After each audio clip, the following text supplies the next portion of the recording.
नमस्कार, जय हिंद। स्वागत है आप सभी का यूपी रेगुलर क्लासेस के इस ऑनलाइन प्लेटफॉर्म पे। और अब समय आ गया है कि बात हो जाए यूपी पीसीएस और आरओ आरओ का जो प्रीलिम्स होना है उसके बारे में। ठीक है, तो बहुत ही अच्छी गंभीर चर्चा करेंगे हम लोग कि क्या करने वाले हैं। ठीक है, तो पूरा वीडियो लास्ट तक देखना और कोई भी सजेशन हो तो कमेंट बॉक्स में जरूर बता देना। देखिए, जैसा कि आपको पता है कि जो यूपी पीसीएस का एग्जाम है वो 27 अक्टूबर को है और आरओ आरओ का जो एग्जाम है वो है 22 दिसंबर को।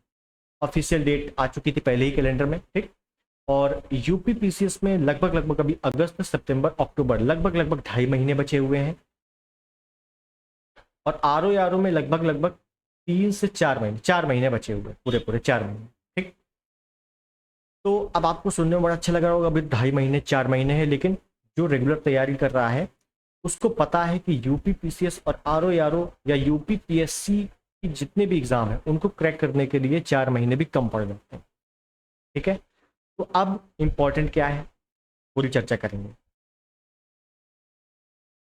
और आपको ये भी पता है कि कोई नया स्टूडेंट नहीं है, सारे पुराने स्टूडेंट। ठीक है, यूपी पीसीएस का एग्जाम मार्च में हो जाना चाहिए, लेकिन पोस्टपोन हो गया था और आरओ आरओ का एग्जाम रद्द हो गया था और एग्जाम होना है उसके बारे में। ठीक है, अब समझिए। अब इसमें दो टाइप के लोग हैं। एक जो बहुत पुराने स्टूडेंट हैं वो यूपी पीसीएस आरओ आरओ दे भी चुके हैं, तो उनको तो कोई दिक्कत नहीं है, उनको सब कुछ पता है कैसे क्या होता है।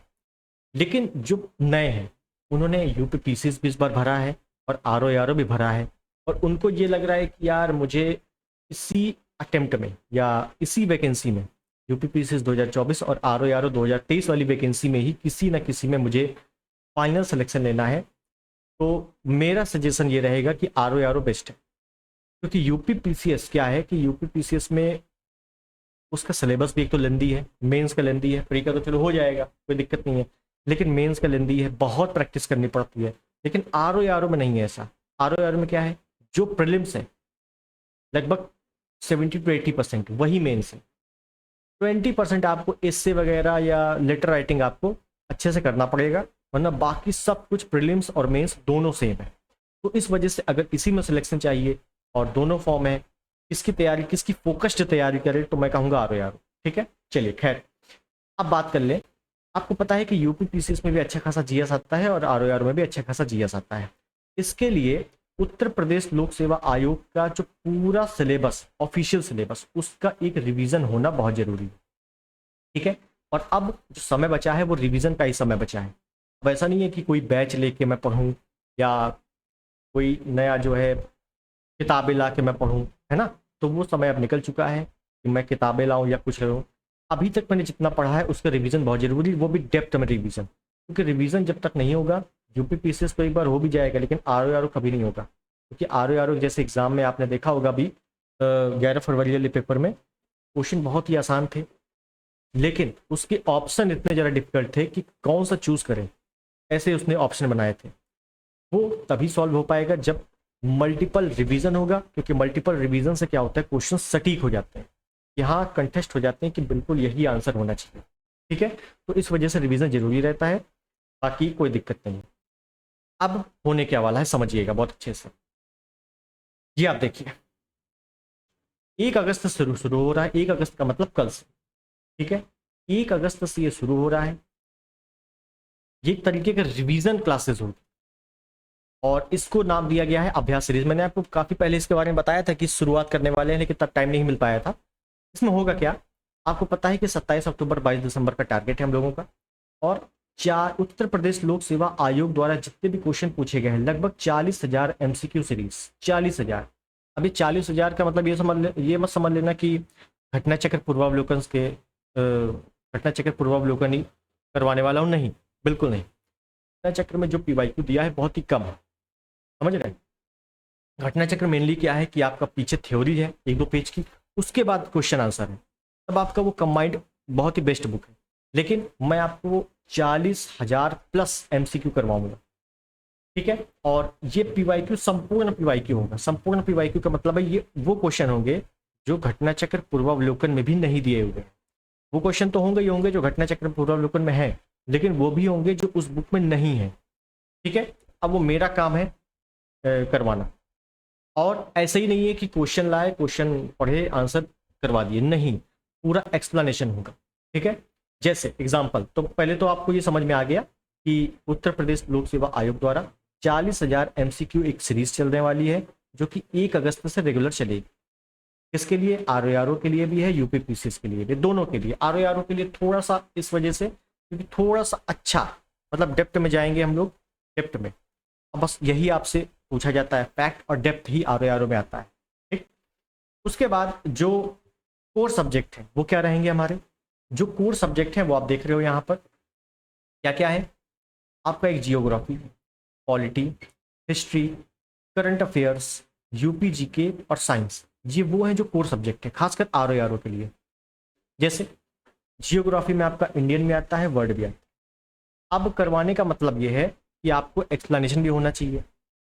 जैसे एग्जांपल लो, मैंने आपको जियोग्राफी की सीरीज कराई PYQ की, जितने भी अभी तक आ चुके हैं क्वेश्चन विश्व के भूगोल की, उसमें आया जल संधियां या जल डमरू मध्य, दोनों एक ही चीज है, ठीक है। अब जल संधियों का ये नहीं है कि क्वेश्चन आया मैंने आंसर करवा दिया, नहीं, उसके पहले उसका पूरा मैपिंग बताऊंगा कि कैसे कहाँ पे कौन कौन सी जल संधि है, किसको जोड़ रही है, किसको हटा रही है, क्या क्या इंपॉर्टेंट है, क्योंकि वो चीज़ें रटने से कभी नहीं आएंगी।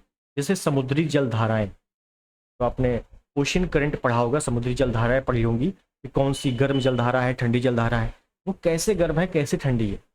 डायरेक्ट क्वेश्चन आंसर में नहीं समझ में आएगा, कोई नहीं पढ़ सकता उसको, रट भले सकते हो, कभी समझ में नहीं आएगा, और जब तक समझ में नहीं आएगा कभी उसका आंसर सही नहीं हो पाएगा, ठीक है। तो उसको पूरा मैप में बताऊंगा कैसे गर्म कैसे ठंडी, उसके बाद उसके क्वेश्चन, तब आपको चीज़ें समझ में आ जाएंगी। इसी प्रकार से जो भी कंसेप्ट लगेगा कि ये पहले समझाने वाला है उसके बाद करवाने वाला है, तो उसको मैं करवाऊंगा। और वैसे भी आप लोग पढ़ चुके हो, आप लोग पुराने स्टूडेंट हो, तो आप लोग ऑलरेडी प्रिपेयर्ड हो इस एग्ज़ाम के लिए। आपको क्या करना है? मेनली रिवीजन करना है, मेनली रिवीजन। ये आपके कोर सब्जेक्ट है, ठीक है ना, कोर सब्जेक्ट है ये, कि इनको तो कंपलसरी पढ़ना ही पढ़ना है। और इनके अलावा जो सब्जेक्ट हैं, जैसे टॉपिक हैं, जैसे इन्वायरमेंट हो गया, इकोनॉमिक्स हो गया, इकोनॉमिक्स तो करंट बेस पे ही है, करंट अफेयर के बेसिस पे है, रीजनिंग और मैथ हो गया, और स्टैटिक पोर्शन हो गया। ये क्या है? ये अलग से चैप्टर है, अलग से सब्जेक्ट है जो आपको पढ़ने पड़ेंगे। देखिए जो कोर सब्जेक्ट है वो आपका इतना ही, इतना आपको कंप्लीट करना ये करना है, चाहे आप RO दीजिए चाहे UPPCS दीजिए। करंट अफेयर में आपको ऑलरेडी करवा रहा हूँ, घटना साथी, और वही करना होता है, वही सब करते हैं, कोई बड़ी चीज़ नहीं है, कोई अलग से मेरे पास संसाधन नहीं है, वरना वही आपको टाइप करवा के दे दूँ तो यही हो जाएगा कि मेरा है। कुछ किसी का नहीं होता है, सब बुक से ही होता है, ठीक है। घटना साथ, उसके बाद जब लास्ट में आई दृष्टि आएगी करंट अफेयर की, वो भी, ठीक है, दोनों दोनों मैं करवा दूंगा। उसके ऊपर आप लोग इतना समझिए कि ये कोर्स सब्जेक्ट है। उसके बाद ये 40,000 प्लस MCQ की सीरीज, और होगा कैसे ये समझिए। आपको इतनी बात समझ में आ गई, क्वेश्चन रहेंगे, उसका बेहतरीन एक्सप्लेनेशन रहेगा, उतना ही अगर आप कर लेते हो तो आपका एग्जाम निकल जाएगा। और UPPCS RO फर्स्ट अटेम्प्ट है, या आप पहली बार दे रहे हो, या इसी बार निकालना है, जरूरी है ये RO पे फोकस करो, RO पे मेनली फोकस करो, ठीक है। अब होगा कैसे वो बता दो, समझिए। अभी आपकी मेनली एक दिन में लगभग लगभग 2 क्लासेस होगी। जैसे एक आपका पॉलिटी, वो भी रिकॉर्डेड, ठीक है ना। पॉलिटी, पॉलिटी में जितने क्वेश्चन हो सकते हैं, टॉप 100 या टॉप 50, शुरुआत बहुत ही अच्छे से एक्सप्लेनेशन करके, और कोई भी क्वेश्चन में छोड़ने वाला नहीं, चाहे वो कितना ही ईजी क्यों ना हो और चाहे कितना ही हार्ड क्यों ना हो, ठीक है। समझाने का काम मेरा है, रटने का काम आपका है। उसके बाद जैसे पॉलिटी हो गया, उसके बाद शाम को एक हो जाएगी जैसे जियोग्राफी की हो गई, जियोग्राफी की, ठीक है। अलग अलग टाइप की क्लासेस होगी, और 2 क्लासेस होगी, और एक आपकी करंट अफेयर चली रही है ऑलरेडी, बस। उसके बाद जब ज़्यादातर चीज़ें कवर हो जाएंगी, उसके बाद मैं हिंदी कवर करा दूंगा। हिंदी, अब पिछली बार मैंने जब हिंदी करवाया था RO एग्ज़ाम के पहले 11 फरवरी को, तो आपने देखा होगा ज़्यादातर क्वेश्चन उसी से फंसे थे। हालांकि मैंने ज़्यादा करवाया भी नहीं था, मैंने कुछ ही क्लासेस करवाई थी हिंदी की, और सब कुछ PYQ पे था। कोई ऐसा नहीं कि पर्यायवाची मैं अपने घर बनाया था, कुछ नहीं, सब कुछ बुक से था, PYQ था, उसी से आया था, ठीक। चाहे आप यहाँ पढ़ो चाहे किसी भी कोचिंग में पढ़ो। अब जैसे मैंने बताया कि मैं पहले GS कवर कराऊंगा, जब अच्छा खासा GS हो जाएगा उसके बाद हिंदी स्टार्ट कर दूंगा। हिंदी पे मैं आपको मेनली बहुत ज़्यादा वीडियोस नहीं दूंगा, कुछ ही वीडियोस दूंगा, उसमें बहुत सारे शब्द होंगे, उसको रट लेना, हो जाएगा काम, ठीक। तो मेनली आपका GS है, एक दिन जैसे पॉलिटी मॉर्निंग में हो गया, उसके बाद जियोग्राफी हो गया, इसी प्रकार से एक दिन हिस्ट्री हो गया, हिस्ट्री में एंशियंट हो गया, फिर शाम को मिडवल हो गया। इस प्रकार से पूरा का पूरा जो 40,000 की जो सीरीज है, ये वाली 40,000 प्रश्नों की जो सीरीज है, वो बहुत ही जल्द आप देखोगे कि एग्जाम तक क्लियर हो जाएगा। और जब आप टेस्ट सीरीज लगाओगे तो देखोगे वही क्वेश्चन मिल रहा है, क्योंकि जाहिर सी बात है, सिंपल सा फॉर्मूला है कि लगभग 60 से 70% पीवाईक्यू होता है। और ये पीवाईक्यू का मतलब लोग समझ लेते हैं घटना चक्र पूर्वावलोकन, जो कि बिल्कुल गलत है। घटना चक्र पूर्वावलोकन में सारे पीवाईक्यू नहीं है, ठीक है। तो वो पीवाईक्यू मेरा काम है लाना, तो वो मैं आपको कराऊंगा। और प्लस 60 से 70% का मतलब हो गया और लगभग 10%, 10 या 15% आपका करंट अफेयर कवर कर देता है। और थोड़ा बहुत आप पढ़ ही रहे हो, एक्सप्लेनेशन देख ही रहे हो, तो उससे आपको थोड़े बहुत क्वेश्चन सही हो गए। अब बस इतने ही कट ऑफ जाती है, यूपी पीसीएस की देख लो चाहे आरओ की देख लो, एक बैलेंस कट ऑफ जाती है इसी वजह से, ठीक। तो चीज़ें आपको समझ में आ गई होगी कि क्या होने वाला है, ठीक है। ये सीरीज वो मिस मत करना। 1 अगस्त से 2 वीडियोस रेगुलर, उनको आपको पढ़ना है। और उस वीडियो में जितने भी क्वेश्चन होंगे उनकी पीडीएफ टेलीग्राम पर मिल जाएगी। टेलीग्राम का लिंक इस वीडियो के डिस्क्रिप्शन में भी है, कमेंट बॉक्स पे भी है, वहाँ से ज्वाइन कर लो। और जितनी भी अपडेट होता है, चाहे वो यूपी ट्रिपल एस सी का हो, पुलिस का हो, यूपी पीएससी का अपडेट हो, सब उसी पे मैं देता रहता हूँ। तो समझ गए आप लोग बहुत अच्छे तरीके से। तो चीज़ें आपको समझ में आएगी। और कोई भी सजेशन रहता है ज़रूर बताना, ठीक है। और कोई भी डाउट रहता है ज़रूर बताना। तो मिलते हैं क्लास में, तब तक के लिए नमस्कार, जय हिंद, वंदे मातरम।